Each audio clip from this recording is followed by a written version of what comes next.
Il est 20h, un vent de contestation souffle sur le village de La Feuille. Depuis ce matin, une pétition signée par plusieurs jeunes ninjas a été déposée devant les portes de l'administration. L'objectif, dénoncer l'état catastrophique de la formation des guénines et la rupture profonde entre élèves et enseignants. Pour la première fois, les élèves de Konoha prigent le silence. Ils dénoncent l'abandon, le favoritisme et l'absence de suivi. Le cas de l'équipe Guy est souvent cité. 2 de ses membres se sentent délaissés, ignorés et mis de côté dans une dynamique qui tourne entièrement autour d'un seul élève. On a été formé pour mourir, pas pour grandir. Guy Sensei ne s'intéresse plus qu'à Lee maintenant. Moi, j'existe plus. Témoigne une jeune ninja signataire de la pétition.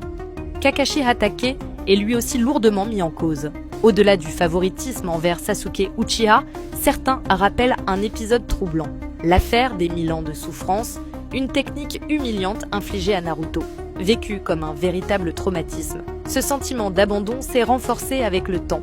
Naruto, incapable de se construire dans cette équipe, a fini par quitter le village pour suivre Jiraiya. Et de son côté, Sakura a pris une décision radicale. Je ne le considère même plus comme mon sensei. Franchement, je comptais plus jamais lui parler. Tsunade m'a regardé, elle au moins. Elle m'a vu, déclare Sakura à Haruno, les yeux fermes, la voix tremblante. Mais la situation la plus inquiétante concerne l'équipe 8. Depuis sa défaite humiliante face à Itachi, Kurenai a complètement disparu.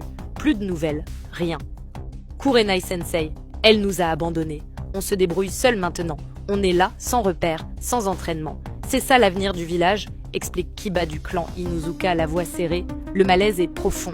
Les jeunes shinobi censés représenter l'avenir du village tirent la sonnette d'alarme. La pétition circule, les témoignages s'accumulent et le silence des autorités devient pesant. Toute l'équipe de Konoha News apporte tout son soutien à ces jeunes voix qui osent enfin parler. Leur combat est juste, leur colère est légitime.